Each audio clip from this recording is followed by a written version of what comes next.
வாழ்க வையகம், வாழ்க வையகம், வாழ்க வளமுடன். குரு வாழ்க, குருவே துணை. ஆன்மாவின் குணங்கள்: அன்பு, அமைதி, தூய்மை, சக்தி, ஞானம், மகிழ்ச்சி, பேரின்பம். இவை அனைத்தும் ஆன்மாவின் குணங்களாகும்.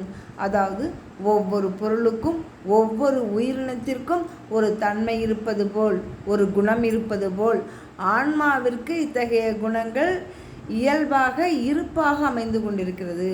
ஆனால் அந்த ஆன்மா அறியாமையினால் இந்த குணங்களை எல்லாம் உணர இயலவில்லை.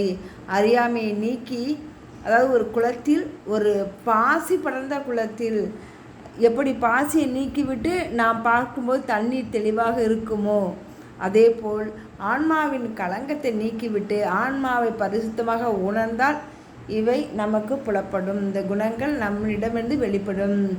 எதனால் குளத்தில் பாசி பிடிக்கிறது என்றால், குளத்தை பயன்படுத்தாத போதுதான் பாசி படுகிறது.